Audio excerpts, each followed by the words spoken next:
What happened to you that no one believes actually happened? Story 1. I got lost in space. I was driving with a friend to another friend's house. We had drive there several times at night, but this one time something really weird happened. We were very aware of the area as my friend's house was by the beach, besides a road with palm trees at the sides, and always takes us about 20 miles to get there. There were no alcohol or drugs involved. Suddenly, we reached a roundabout we never seen before. We were really confused because, as I said, we were very aware of the road. We drove a few more minutes before turning back, and after 45 minutes, we were getting kind of scared because the lack of lights or houses. We saw our friend's house. We arrived all freaked out about what happened, and to this day we have no explanation. A few days later, we drove again and everything went okay. We made the regular 20 mins. P.S. Sorry for my English. Greetings from Mexico. Next story. Last year. Woke up to something pressing in on the tent down by my feet. Watched as the pressing in shook the whole side of the tent and moved up from my feet to my hip.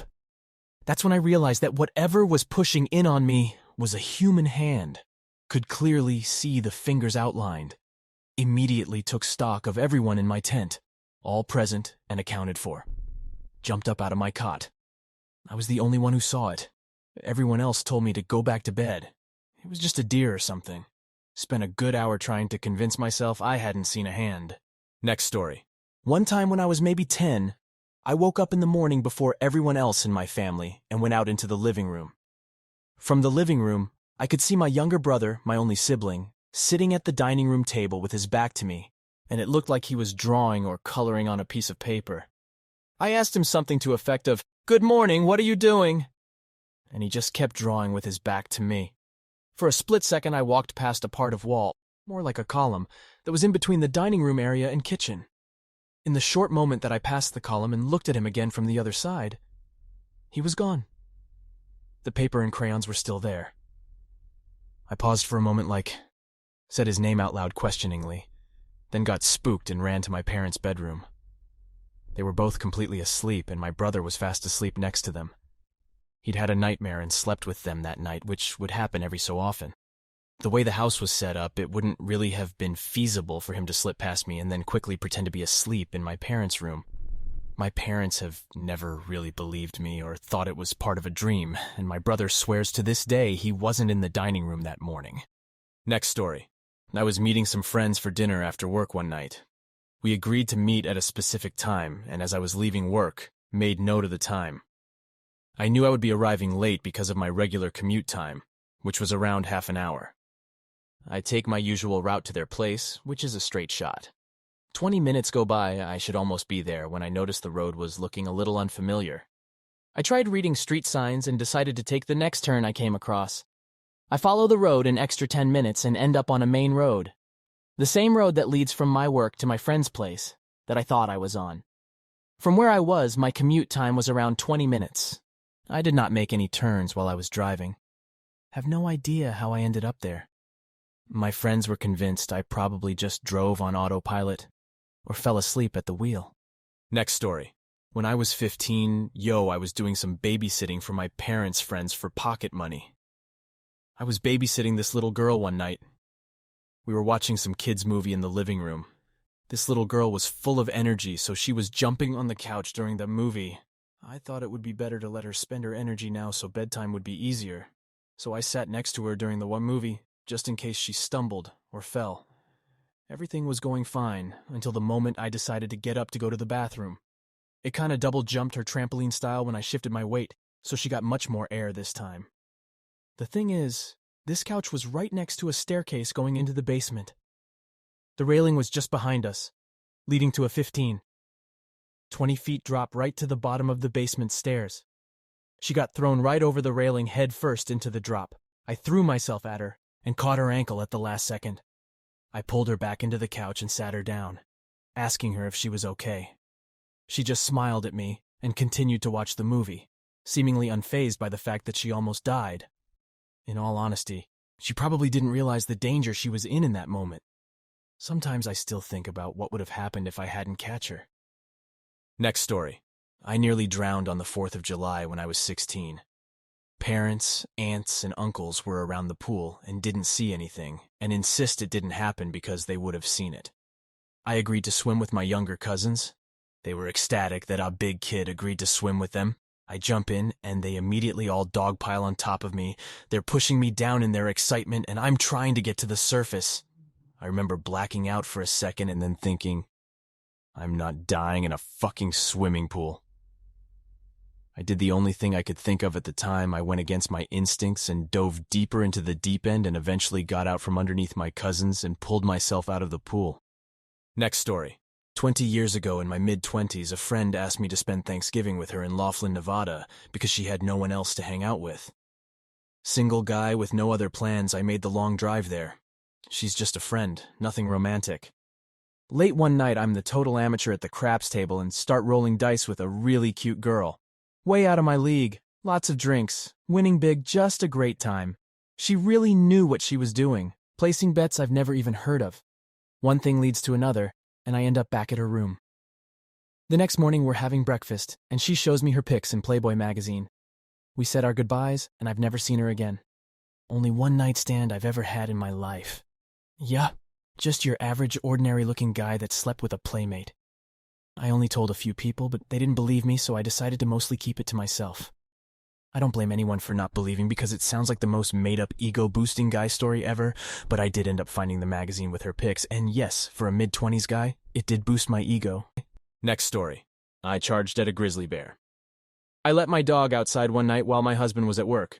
The house we used to rent didn't have lights in the backyard, so I would shine a flashlight through the living room windows into the yard when he went out. I was standing there watching my dog, and he suddenly stopped and was staring at something. I whipped the flashlight in the direction he was looking, and less than 10 feet from him was a grizzly bear staring down my dog, with only a flimsy chicken wire fence between them.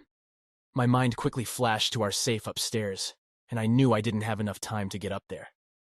So I ran outside towards the bear like a bridge troll, stomping, waving my arms to look big, blinding the bear with the flashlight, and yelled in the deepest and loudest voice I could muster, "Go away, bear! Leave him alone! Get out of here!" The bear was shook and just darted off into the darkness. I ran down to my dog and swooped his ass up and threw him inside and locked the door. In the same month, someone else in town had their dog killed by a bear when they let them outside at night. I've stopped telling people this story because no one believes I would actually charge at a bear or they think I'm insane. But I fucking love my dog. Edit. This was indeed a brown bear and not a black bear. I used to live on Kodiak Island, and it only has Kodiak brown bears, no black bears. I used grizzly because I was trying to not to point out where I used to live, but with the naysayers figured I'd share the location. Next story. My dad picked me up, and we went about 20 miles out to the countryside. He was visiting a friend who had a river run through his property. Dad wanted to talk to the guy about fishing. The guy also had a little shop selling knickknacks and ornaments. My dad is one of the stingiest people alive. He never buys anything. I begged him to let me choose a gift. He allowed me just one. I chose a small bluish Viking statue. It was half a set, but I definitely wasn't allowed to buy the woman Viking. Just one. When I got home, my mom said she had went for a drive that day with her partner. Stopped at a tiny gift shop and bought a woman Viking statue. The other half of the set. Next story. Saw a random Norwegian YT vid at 13 years old. Round 200. 300 views. 14 years old, met the guy from the Vide in a MW2 lobby on Xbox. Befriended him and played with him for a while. 17 years old, was at a Metallica concert and heard an oddly familiar voice behind me. Same dude. Met him randomly at another concert at 19. Edit. I am 28 now. We've had no contact for the past 9 years, but I'll probably see him somewhere else. Next story. One time I was walking along the outside hallway of a hotel that faced the beach and sunset. A group was out sitting in chairs, kind of blocking the path, drinking beers and being friendly. They scooched to the side as I walked past and told me they heard you can see a green flash right at sunset some nights. I looked out and immediately saw the sun set below the horizon with a quick bright green flash. No one else saw it. They were too busy chatting and moving their chairs out of the way. No one believed me either. Next story. When I was at uni, staying in halls of residence, I was putting a CD back in its case when I dropped it. The CD landed, not on the top, not on the shiny bottom, but on its side.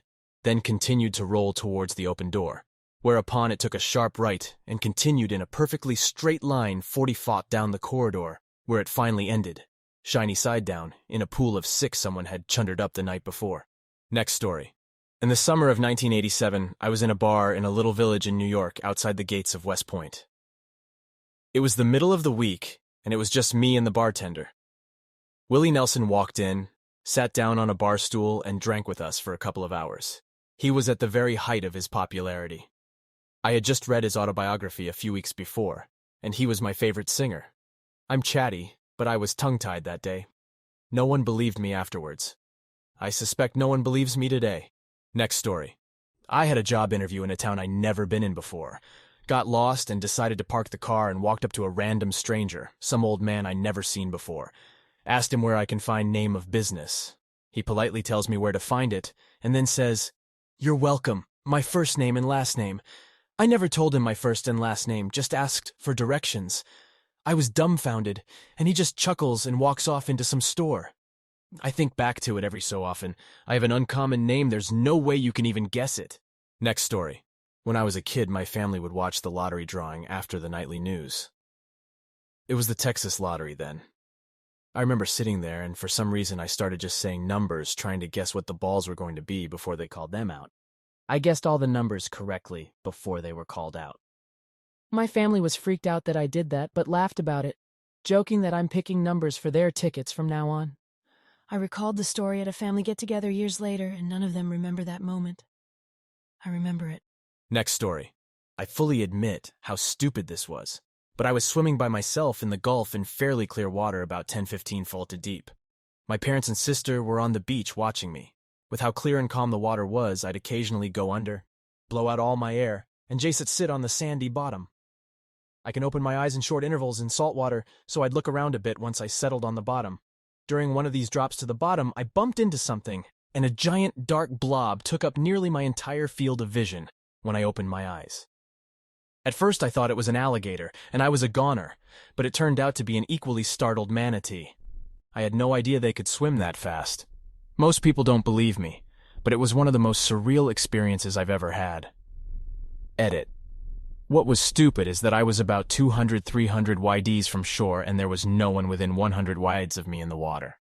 I'm a strong swimmer, but it's never a good idea to be isolated to that degree while swimming in the ocean, even on a calm day. Next story. This is going to sound a bit weird and it's hard to explain, but basically, it goes like this. One time as a kid, I was standing by the edge of a cliff over my dad's garage, had been climbing it with a friend. It was pretty slippery at the edge, and because of that, I accidentally slipped and fell. It was probably 6-7 meters down to the ground. At the ground, there was this singular plank that had been placed to rest between 2 tables. I literally fell down 5-6 meters, landed with my butt on the plank, and bounced down on the ground feet first. It didn't hurt one bit. I don't know how I got so lucky. Next story. I was waiting to get the tube on the London Underground. One just pulled up, but we decided it was too busy, and we'd wait for the next one. There was a woman who kept staring at me, intense eye contact. She got on the crowded tube and continued to stare. She turned to face the man next to her, whose back was turned. She then licked this guy's giant afro, unbeknownst to him. Whilst maintaining eye contact with me, the doors closed and the tube went away. People think it's too random to be true. The memory is burnt into my brain. Next story. Christmas house. Must have been 2005 or 2006, after Katrina in Biloxi. I was shopping at a thrift store with my 3 little ones and we went to a Chinese place after. This kindly couple was talking to us, and they told us about their neighbor's house and how they decorated it inside and out for Christmas. I got the address and directions from them and set off. We found the house lit up and parked and were greeted by an older man outside who said, "Give him a minute to see if Santa were home."